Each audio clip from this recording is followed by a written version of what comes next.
Geography ना, भूगोल क्या पढ़ाया था? मृदा पढ़ाया था ना। आज है भारत में कृषि। भारत में कृषि कितने प्रकार के होते हैं, भारत में कौन से जगह पे कौन सी फसल उगाई जाती है, और कौन सा एरिया जो है फसल के ज़्यादा फेमस है, उन सब के बारे में मैंने आपको यहाँ से लिख रखा है। इन सबको मैं पॉइंट टू पॉइंट बता दूंगा, ठीक है। और आप लोग लिखने का प्रयास करेंगे, और छूट जाए तो अपने दोबारा देख कर बना सकते हैं, ठीक है। भारत जो है एक कृषि प्रधान देश है, सबको पता होगा।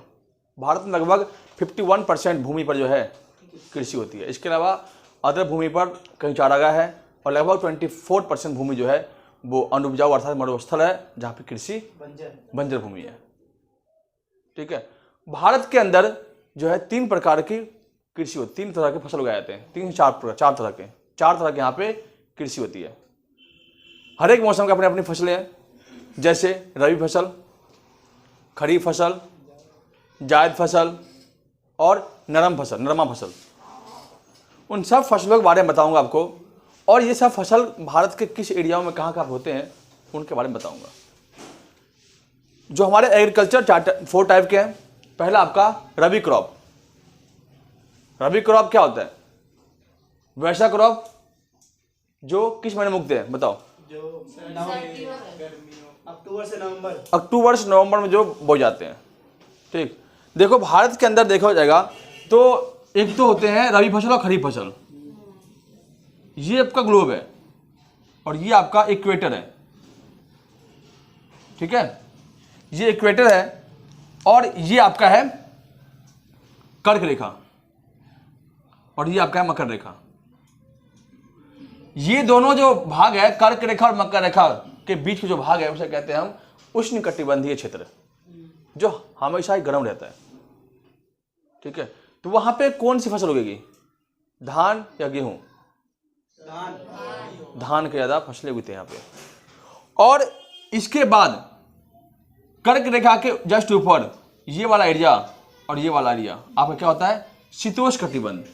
यहाँ का मौसम हमेशा ठंडा रहता है, तो इस एरिया में ठंडे वाले गेहूं फसल ज़्यादातर उगाए जाते हैं। भारत में इस तरह से 4 तरह के फसल उगाई जाती है, जिनमें आपका नंबर 1 है रबी,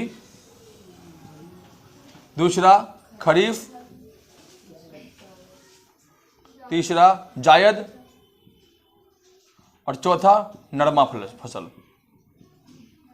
इन सब फसलों की अपनी अपनी खास विशेषताएं हैं। जो रबी फसल होते हैं वो अक्टूबर से नवंबर के महीने में बोए जाते हैं, जिनमें आपका गेहूं हो गया, मटर हो गया, जौ हो गया, सरसों हो गया। अब जो इंसान जितने भी लोग हैं गांव से जुड़े हुए हैं और गांव को देखा होगा, उन्हें ये चीज़ें पता होगी। और ना पता हो तो आज मैं बता रहा हूँ, वो आप इमेजिन कर सकते हैं गांव में ऐसी फसलें कब उगाई जाती है। और जिन्होंने खेती कर रखी है उन्हें पता होगा। जैसे मैंने खेती कर रखी है तो मुझे पता है कि कौन से महीने में कौन सी फसलें उगाई जाती है, ठीक है। तो रबी क्रॉप जो है वो मोस्टली अक्टूबर से नवंबर के महीने में उगाए जाते हैं, ठीक। और गेहूं एक ऐसा फसल है जिसे पानी बहुत ही कम चाहिए, ये कम पानी में उगता है। इसको अगर आप उगाओगे तो जैसे दिन आपने इसको बोया, बोने के बाद 1 महीने के बाद इसमें आपको पानी चाहिए देना होगा। 1 महीने दे दिया, फिर 1 महीने के बाद जस्ट आपको शायद 30 दिन के बाद फिर 90 दिन में देना होगा पानी, टोटल मिला करके। फिर आपका गेहूं जो है वो तैयार हो जाएगा। और 2 से 3 पानी दिया जाता है। अगर बरसात होगी फिर अगर ऊपर से ही, तो फिर तो भाई पानी देने की जरूरत नहीं है, ठीक। कम पानी में ये अपना सारा काम कर लेती है। इसे काटने का जो मौसम होता है वो अप्रैल और मई का महीना होता है। अप्रैल और मई में जो है नए फसल जो है कटते हैं, इनमें गेहूं भी कटता है। और आप देखे होंगे कि अप्रैल मई के महीने में पूरा भारत का जो एरिया होता है वो सुनहरे खेत से भरा होता है, सोने तरह दिखता है, सोने की तरह। गेहूं के जो ऐसा होता है सोना जैसे दिखता है, ठीक। चमक इतनी बढ़िया होती है। इसके अलावा आप देखो फरवरी के महीने में, और फरवरी के महीने में देखो गेहूं और सरसों की खेती इतनी अच्छी होती है कि पूरा खेत जो है पीला पीला दिखता है। अभी जाके देखो गांव में और पीला से दिखेगा, पूरा फूल इतना बढ़िया होता होगा, ठीक। तो आप मौसम के अनुसार, किसी को पता भी नहीं होगा कि किस मौसम में कौन सी फसल उगाते हैं, बस हमें पता है कि हम खाते हैं पीते हैं। जो हमारा कृषि है, कृषि को जो है प्राइमरी सेक्टर में रखा गया है। प्राइमरी मतलब प्राथमिक क्षेत्र। प्राथमिक क्षेत्र आजकल लॉस में चल रहा है क्योंकि जीडीपी को इससे 15% का ही लाभ होता है।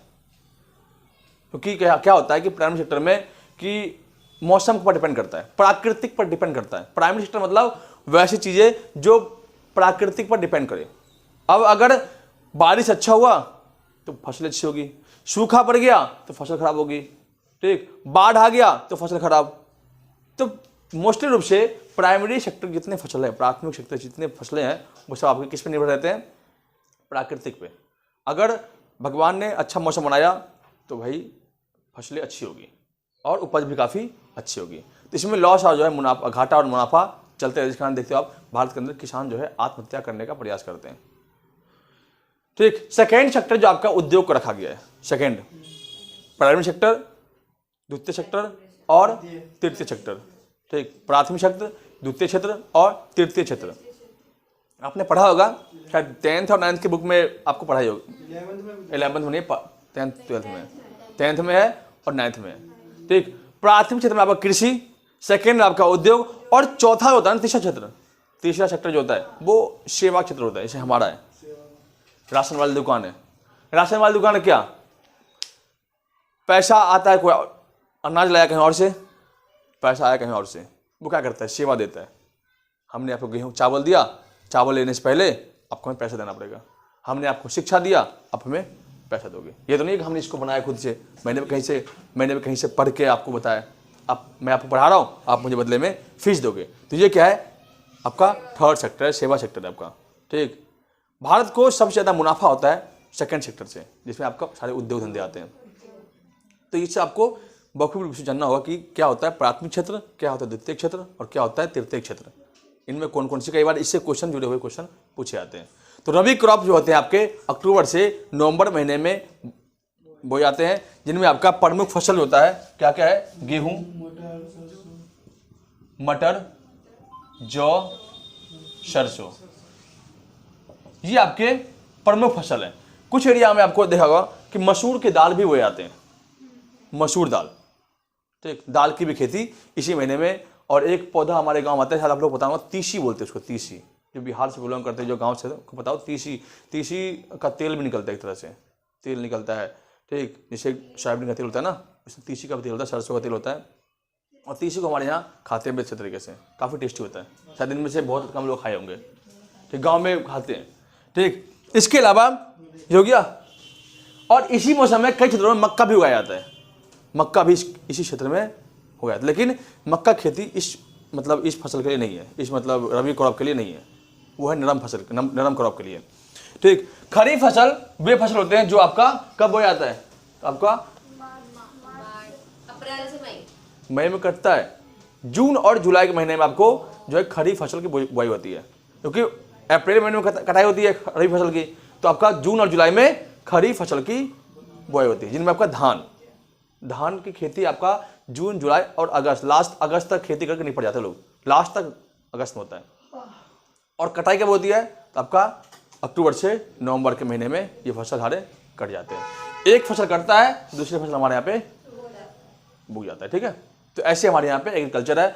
और जो आपका जैद फसल है, जैद फसल आपका मात्र 2 से 3 महीने आपको उग जाते हैं, जिनमें आपका खीरा हो गया, ककड़ी हो गया, खरबूज हो गया, तरबूज हो गया, जितने भी आपके पानी वाले फल हो गए, पानी वाले जो सब्जियां होती है, ठीक, ये सब क्या है? जैद फसल में आते हैं। और नरमा फसल में आपके जितने मक्का हो गया, ठीक, राई हो गया, ठीक, अरहर का दाल हो गया, ये सब क्या है? नरमा फसल है, ठीक। ये जो है एक अलग तरीके से उगाए जाते हैं इनको। और ज़्यादातर कृषि जो हमारे भारत में, जहाँ पर नदियाँ अधिक होगी वहाँ अधिक कृषि होगी। और मैं बताया आपको मिट्टी के प्रकार, जो मिट्टी अच्छी होगी वहाँ पे अच्छे फसल, किस्म के फसल होंगे, जिनमें चावल और गेहूं सबसे अधिक मात्रा में आज खपत हो रहा है। क्या हो रहा है? चावल और गेहूं खपत ज़्यादा होती है, ठीक। चावल और गेहूं का क्या आप सरसों ज़्यादा खपत करते हो? नहीं, सरसों उतना ही मात्रा खाते जितना हमें चाहिए होता है। आलू उतना ही खाते हैं, लेकिन सरसों और गेहूं का उत्पादन कम हो जाए तो हम भूखे मरने लगेंगे, क्योंकि जितने पदार्थ होते हैं अधिकतर भोजन में सरसों, चावल और गेहूं का यूज किया जाता है, ठीक है। तो भारत के अंदर अधिकतर मृदा क्या है? जलोढ़ मिट्टी है, फिर क्या है? काली मिट्टी है, फिर लाल मिट्टी है, फिर लेटराइट मिट्टी है, ये ना। तो ये सब मिट्टियाँ कहाँ से आई है? तो इन मिट्टियों से ही ना क्वेश्चन बनते हैं।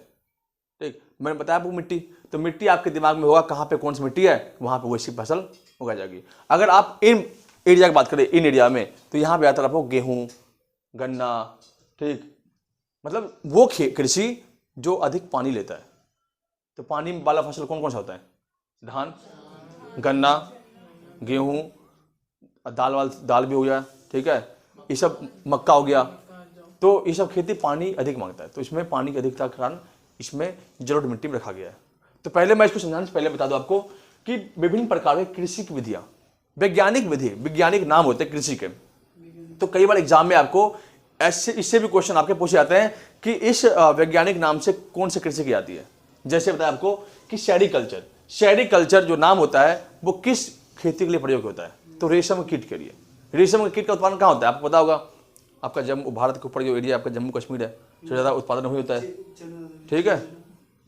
चाइना से रेशम का वो आया था, ठीक है। कनिष्क के बारे में पढ़ा होगा आपने, कनिष्क ने ही बताया था कि हमें भी दो इसके नॉलेज, ठीक है। रेशम के अच्छे अच्छे वस्त्र पहनते हैं, तो सेरीकल्चर को रेशम कीट पालन कहते हैं। इस तरह से आपका एपीकल्चर जो है मधुमक्खी पालन, जो मधुमक्खी पालते हैं ना, उससे क्या कहते हैं? वैज्ञानिक नाम है ये, जितने भी नाम आपके हैं ये वैज्ञानिक नाम है, ठीक। एपीकल्चर मधुमक्खी पालन, पीसीकल्चर मत्स्य पालन, मछली पालन को क्या कहते हैं? पीसीकल्चर। अब एग्जाम में आ जाए कि मछली पालन को किस नाम जानते हैं, वैज्ञानिक नाम क्या है? मछली पालन के वैज्ञानिक नाम पीसीकल्चर। और अगर आपने पढ़ा होगा तो बताओगे ना, अब इसको पता ही नहीं कि वैज्ञानिक नाम होता क्या है, वो क्या लगेगा? कुछ भी फिर देगा उल्टा पुल्टा, ठीक। इसके अलावा फ्लोरिकल्चर, फूलों का, ये तो सिंपल सा है, फ्लोर हुई, फूल कर लोगे। इसके अलावा बर्मी कल्चर, केचुआ पालन। अब केचुआ पालन भी होता है। अब केचुआ क्यों पालते हैं? भूमि को उत्पादन के लिए, ज्यादा अधिक उपजाऊ हो, मिट्टी में फर्टाइल ह्यूमस की कमी को पूरा करे, ठीक। इसके अलावा वेटिकल्चर, वेटिकल्चर अंगूर उत्पादन है, ठीक है। पोमोकल्चर, फलों का उत्पादन, ठीक। ओलिकल्चर, सब्जी का उत्पादन। हार्टिकल्चर, बागवानी। और हाइड्रोपोनिक्स जो होता है मृदा रहित, ऐसा पौधा जो पानी में उगे, जैसे मखान का पौधा, सिंघाड़े का, क्या उसको जमीन चाहिए? वो पानी में उग जाता है। तो ऐसे पौधे क्या कहेंगे? मृदा रहित अर्थात हाइड्रोपेनिक्स पौधे, ठीक है। इसके वैज्ञानिक नाम है इसका। तो आप लोग इसको याद करने का प्रयास करेंगे। 1 2 3 4 5 6 7 8 9 10 नाम वैज्ञानिक, ये आपके दिमाग में होने चाहिए, ठीक। तो इससे क्या होगा? जो क्वेश्चन जो आपके बन जाते हैं। तो इसके अलावा कृषि से क्रांति, जो कृषि में क्रांति हुई थी, उन क्रांतियों के बारे में पढ़ना है। कौन सी क्रांति किस कृषि से मतलब वो है, मतलब जुड़े हुए हैं। क्रांति मतलब रेवोल्यूशन, ठीक। फर्स्ट आपका हरित क्रांति, रेवोल्यूशन वो नहीं विद्रोह हो गया, ऐसा रेवोल्यूशन नहीं। कृषियों में अधिक, मतलब क्रांति मतलब होता है ऐसा क्षेत्र जिसमें अधिक से अधिक उत्पादन हो और फिर उसका नामकरण होता है। जैसे ग्रीन रेवोल्यूशन, हरित क्रांति। अब ग्रीन रेवोल्यूशन जो है, इसे जन्म किसने दिया? तो ग्रीन रेवोल्यूशन आपके 2 बार आए थे हरित क्रांति। एक आपका 1967 में आया था, 67-69 में, और दूसरा आपका 1985 से 1989 तक रहा था, ठीक है। 2 बार हुए थे। तो हरित क्रांति का जन्म जो है MS स्वामीनाथन को दिया गया है। यहां में लिख रखा है आपको MS स्वामीनाथन। MS स्वामीनाथन को जो है हरित क्रांति का जन्मदाता माना जाता है। ये क्वेश्चन आपके एग्जाम पूछते हैं कि हरित क्रांति अर्थात ग्रीन रेवोल्यूशन का जो फादर किसे कहा जाता है? तो MS स्वामीनाथन, ठीक।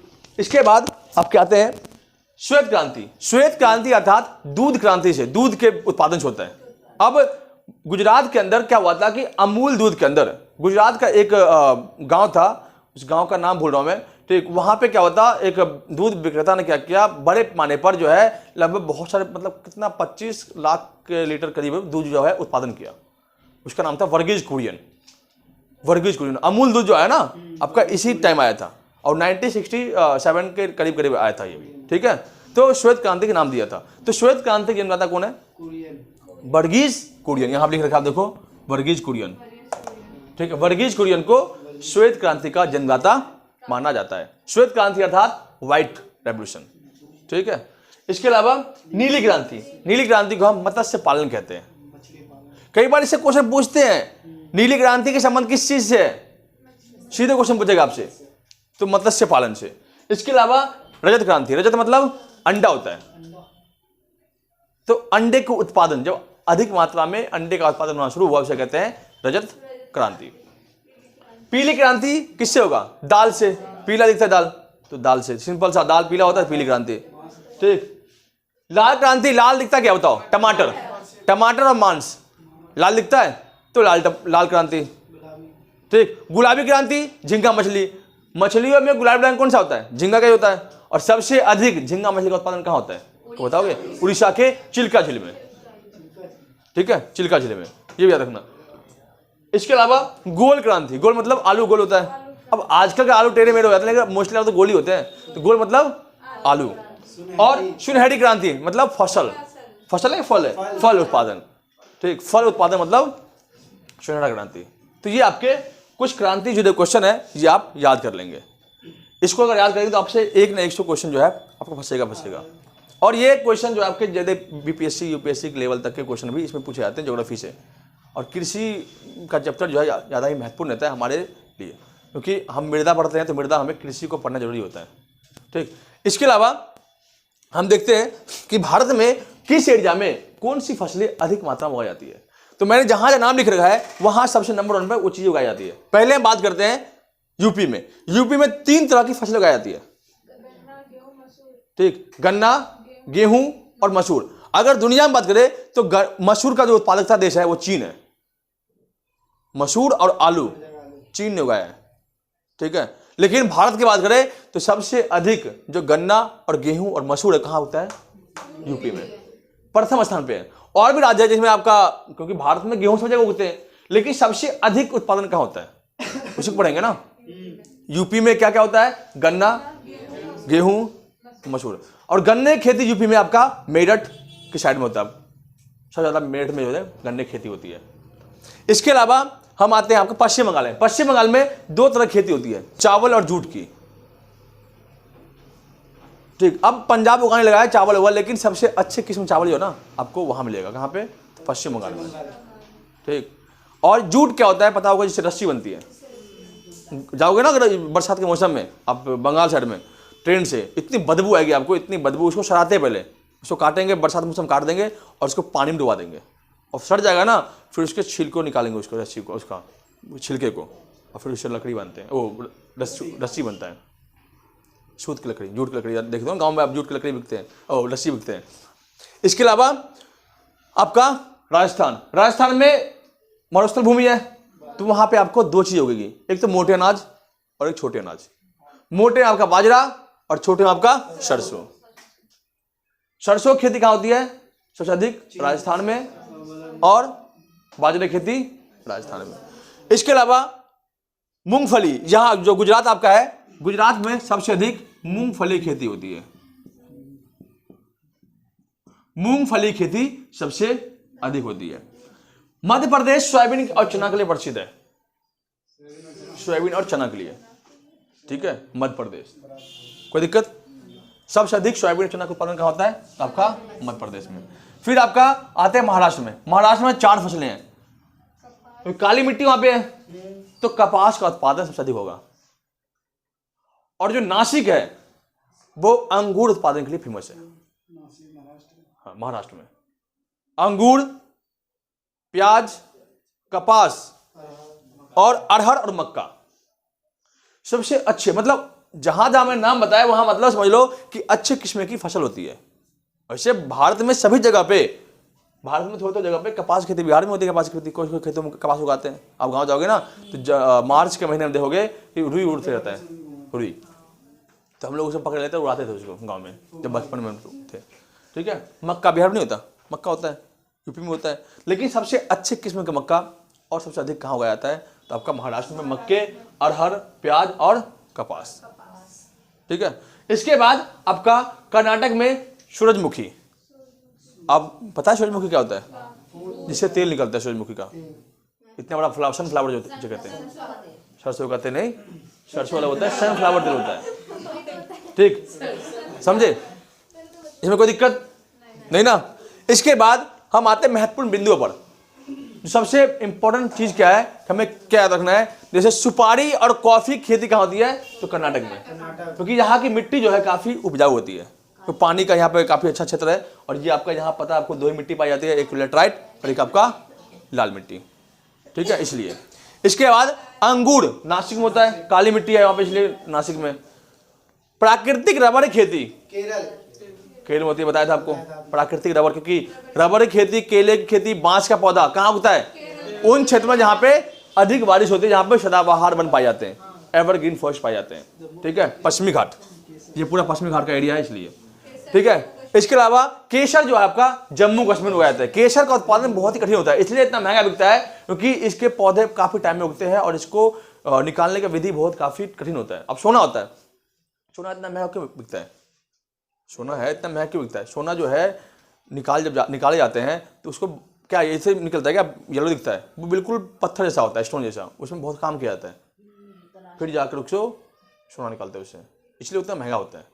ठीक, इसके बाद सिक्किम और अभी लद्दाख, एग्जाम्पल में करंट अफेयर क्वेश्चन आपका है, लद्दाख और सिक्किम जो है जैविक खेती करने वाला भारत का दूसरा राज्य है लद्दाख। किससे सीखा है? सिक्किम से सीखा है, लेकिन भारत का पहला राज्य कौन सा है? सिक्किम, जहां पे जैविक खेती होती है। जैविक खेती क्या? ऑर्गेनिक एग्रीकल्चर जो होता है, उनमें कोई खाद वाद का प्रयोग नहीं होता। ठीक, अब इतने भी मिनिस्टर में देखते हैं, मिनिस्टर जितने प्रधानमंत्री हो गया, राष्ट्रपति हो गया, ये सब क्या हम जो खाते सब्जियां वो खाते हैं? इनकी खेती अलग होती है, इनकी खेती ऑर्गेनिक होती है, इनमें कोई भी खाद का प्रयोग नहीं होता। उनकी सब्जियां बिल्कुल, तब तो वो लोग फिट रहते हैं, हमेशा बीमार नहीं पड़ते। ठीक, और हम लोग यहाँ पे साइंटिस्ट ने बताया हमें, केमिकल इतना खाते हैं हम लोग, रोज 1 मिलीग्राम जो है कैंसर वो खाते हैं, केमिकल खाते हैं रोज 1 मिलीग्राम। आप कोई सब्जी लाओ, बैंगन लाओ, कुछ भी लाओ, आप उसे रख दो पानी में, देखो कितना केमिकल निकलता है।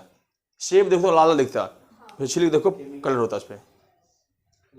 ठीक, तो हमें तो केमिकल ही खा खा करके जीवन बीत रहा है, इसलिए हमारी उम्र जो है आजकल कम होती जा रही है। इसलिए कहते हैं कि जो किसान आजकल आत्महत्या कर रहे हैं, उसका मेन कारण है उनको जो है उचित मूल्य पे जो है कीमत नहीं मिल पाता है, वो लाते कुछ और खरीद करके अब बेचते हैं यहाँ पे कुछ और तरीके से।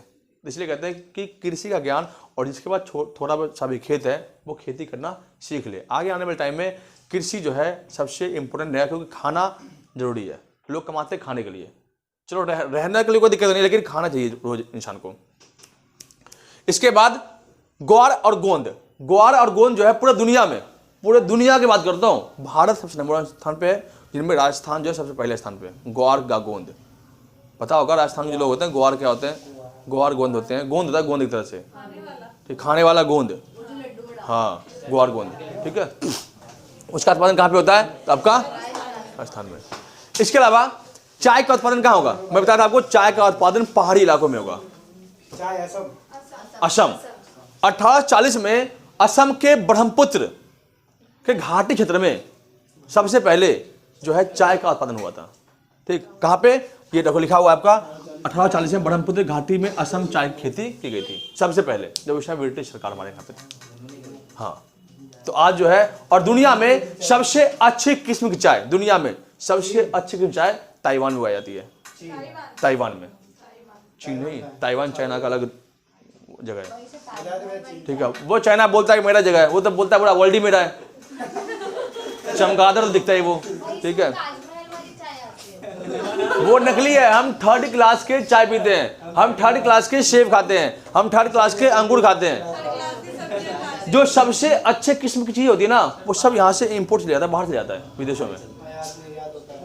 पढ़ते ना, जीआई टैग मिला है, इस आम को जीआई टैग मिला है, इस लीची को जीआई टैग मिला है, इस चावल को जीआई टैग मिला है, एक ब्लैक राइस निकला अभी,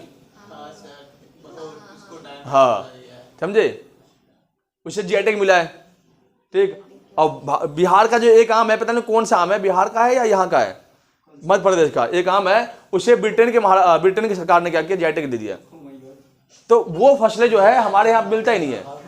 हमारे यहाँ पे जो सबसे लास्ट होता है ना, वेस्ट चीजें वो मिलता है। ऐसे होता है ना फ्यूल में सबसे लास्ट जो फेस होता है वो होता है अलकतरा का, मोम और अलकतरा का। ठीक है, जो सबसे गंदा होता है, ठीक, वो हम लोग खाते हैं। अलकतरा नहीं खाते, मतलब सेब में सबसे 3rd क्लास होता है ना, वो खाते हैं, टेस्ट ही नहीं आता उसमें, लेकिन क्या करें, मजबूर है, हमें खाना ही पड़ेगा। बिहार के अंदर, बिहार के अंदर जो बच्चा बिहार से बिलोंग करता है उनको पता होगा, एक केला आता है चिनिया केला, गाँव में हाजीपुर के अंदर इतना बड़ा केला होता है, और इतना मीठा होता है, इतना मीठा होता है, इतना मीठा होता है। एक बार खाओगे पता चला मुंह कहाँ गया, 10-12 केले खा जाओगे पता यहीं पे है। हाँ, ऐसे को लेते, वो पता नहीं केली है केला है। अरे बहुत, मतलब वो ऑर्गेनिक रूप से उगाया जाता है और हाजीपुर में इसकी खेती बहुत ज़्यादा होती है। ठीक, लीची, हम जो लीची खाते हैं यहाँ की सब थर्ड क्लास लीची है। गाँव में जाके जो पेड़ से निकालो लीची, वो खा दो, कितना मीठा होता है। ठीक, किसी कोई खाया, मैं तो खाया हूँ, मैंने केले के पेड़ से केला खाया चुरा करके, लीची खाया चुरा करके। तो वो टाइम था, बचपना टाइम था, हम लोग खाया खूब। आलू आपका यहीं पे ना, यूपी में आलू चना, आलू हो गया यूपी में, चना और सोयाबीन हो गया यहाँ पे, ठीक है, मध्य प्रदेश में। ठीक है, कोई दिक्कत? समझ गए एग्रीकल्चर में क्या क्या पढ़ना है? इसके अलावा कुछ नहीं पढ़ना होता, फालतू में दे जाता है बुक में, इतना ना पढ़ना है, ये आपके लिए इनफ है। ठीक है, एग्रीकल्चर में क्या पढ़ना होता है। ठीक, अब लूसेंट लोगे उसमें पढ़ोगे, नींद आएगी आपको। ठीक, इससे अच्छा है इतना ही पढ़ो, काफी है, इनफ है। और ये इससे जुड़े सारे क्वेश्चन आ जाएंगे, आपको देख सकते हो कितने क्वेश्चन बन रहे इससे। ठीक है, आज क्लास कंटिन्यू अगले दिन में।